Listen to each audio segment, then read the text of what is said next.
Hola peques, acá les traigo 3 libros de nuestra querida autora Elsa Bornemann que tenía en casa. Sí, hay otros que tengo digitales y otros que tenía en el cole y que me quedaron allá varados, pero bueno, después se los voy a mostrar. Acá tenemos, por una parte, Socorro, ¿sí? Es una antología de cuentos de terror. Dan miedo en serio, chicos, ¿eh? Yo me acuerdo porque lo leí cuando estuve en sexto.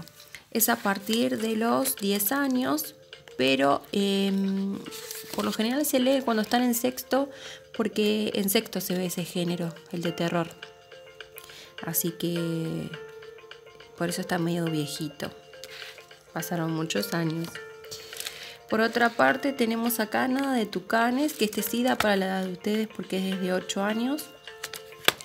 Es la historia de un nene que viene de vacaciones con sus tíos a la ciudad de Buenos Aires. Imagínense que viene con el Tucán. Y bueno, viven ciertas aventuras. Bastante lindo, muy emocionantes. Cuando termines de leer esto, que son todos cuentos que empiezan y terminan, les voy a leer un capítulo por día. Bueno, y acá tenemos. Un elefante ocupa mucho espacio. Es uno, porque tengo muchos, uno de mis libros favoritos. Es una antología de cuentos, ¿sí? Que fue prohibida en la dictadura militar. Y el motivo está muy claro, y es porque todos estos cuentos nos hacían reflexionar. Y lo que menos querían en aquella época los militares era que uno piense, que uno diga lo que sienta, lo que realmente piensa. En ese momento estaba prohibido. Prohibido, básicamente, ir en contra de la corriente. ¿Como quién? Miren que está acá. Caso Gaspar. ¿Se acuerdan que yo les leí el otro día el cuento Caso Gaspar? Y no estaba prohibido caminar con las manos, pero uno, en la sociedad hoy en día sigue pasando,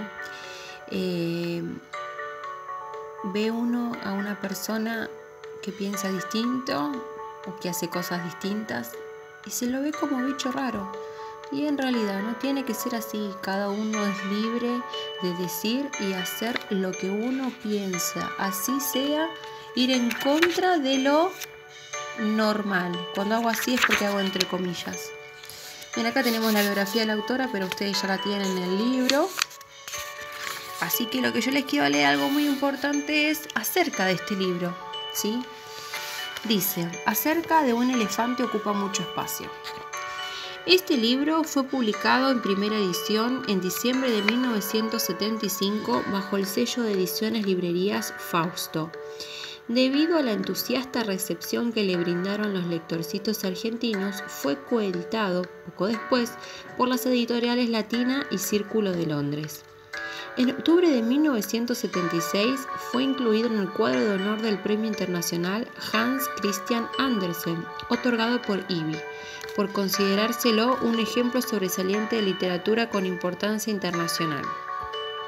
El premio se decidió en Suiza, por primera vez para un escritor argentino, y Elsa Bornemann lo recibió en Atenas, Grecia, durante la celebración del 15º Congreso Internacional de Literatura Infantil, realizado ese mismo año. La recomendación para recibir esa distinción partió de la profesora Marta Salotti, representante de IBI en la Argentina.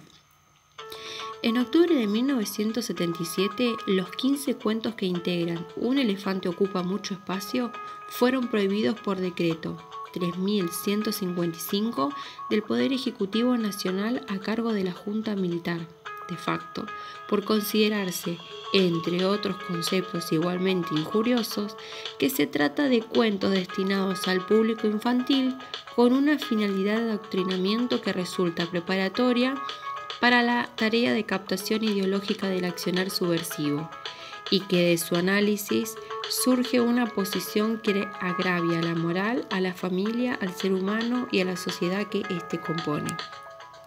En 1984, Un elefante ocupa mucho espacio reapareció en la República Argentina debido al retorno de la democracia. Bien, ahí les estaba contando, mejor dicho leyendo, lo que les había dicho yo, que fue prohibido en la dictadura militar. Todos estos cuentos tienen algo en particular que son para reflexionar, ¿sí? Y ahí les voy a leer un cuento que se llama igual que el libro, ¿sí? Dice así: un elefante ocupa mucho espacio.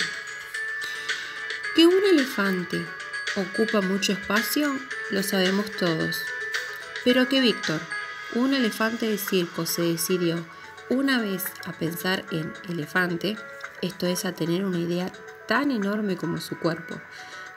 Eso algunos no lo saben y por eso se los cuento. Verano. Los domadores dormían en sus carromatos, alineados a un costado de la gran carpa. Los animales velaban desconcertados. No era para menos. 5 minutos antes, el loro había volado de jaula en jaula comunicándoles la inquietante noticia.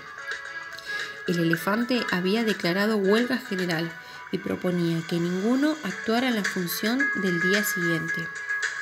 ¿Te has vuelto loco, Víctor?, le preguntó el león asomando el hocico por entre los barrotes de su jaula.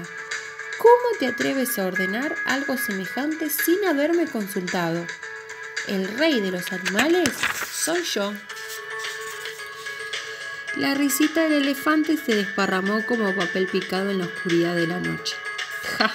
El rey de los animales es el hombre, compañero, y sobre todo aquí, tan lejos de nuestras anchas selvas.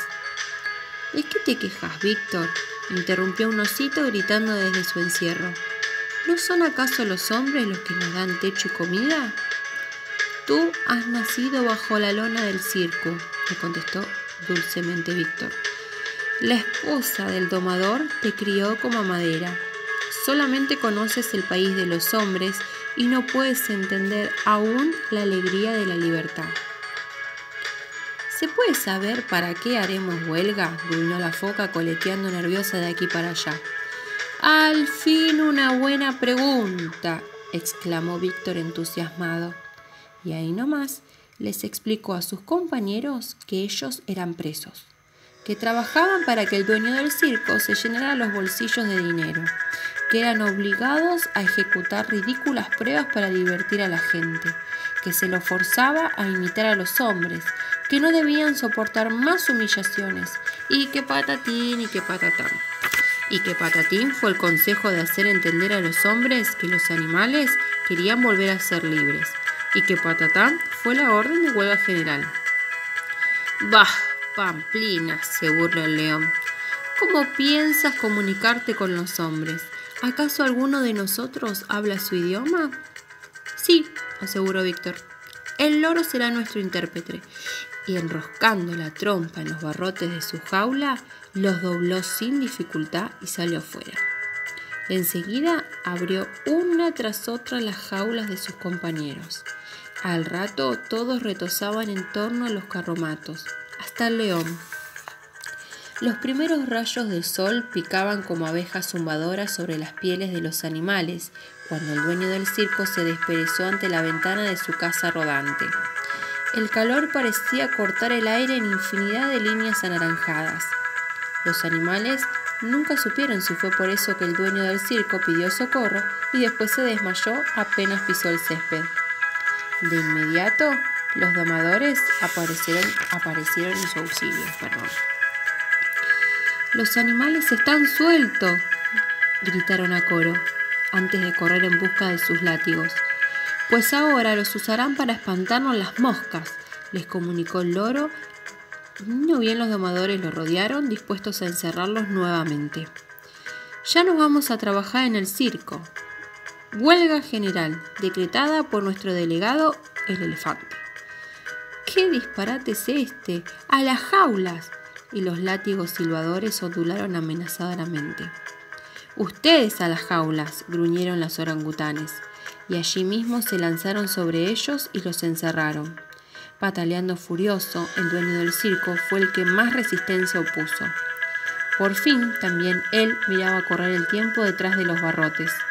La gente que esa tarde se aglomeró delante de las boleterías las encontró cerradas por grandes carteles que anunciaban: «Circo tomado por los trabajadores. huelga general de animales. Entretanto, Víctor y sus compañeros trataban de adiestrar a los hombres. Caminen en 4 patas y luego salten a través de estos aros de fuego. Mantengan el equilibrio apoyado sobre sus cabezas. No usen las manos para comer. Rebuznen, maullen, píen, ladren, rujan.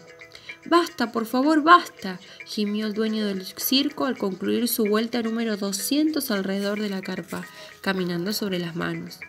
«Nos damos por vencidos. ¿Qué quieren?» El loro carraspeó, tosió, tomó unos sorbitos de agua y pronunció entonces el discurso que le había enseñado el elefante. «Con que esto no, y eso tampoco, y aquello nunca más, y no es justo, y que patatín, y que patatán. ¿Por qué? O nos envían de regreso a nuestras anchas selvas, o inauguramos el primer circo de hombres animalizados para diversión de todos los gatos y perros del vecindario. He dicho». Las cámaras de televisión transmitieron un espectáculo insólito aquel fin de semana. En el aeropuerto, cada uno portando su correspondiente pasaje entre los dientes, o sujeto en el pico, en el caso del loro. Todos los animales se ubicaron en orden frente a la puerta de embarque con destino a África. Claro que el dueño del circo tuvo que contratar 2 aviones. En una viajaron los tigres, el león, los orangutanes, la foca, el osito y el loro. El otro fue totalmente utilizado por Víctor, porque todos sabemos que un elefante ocupa mucho espacio. Y colorín colorado, este cuento se ha terminado.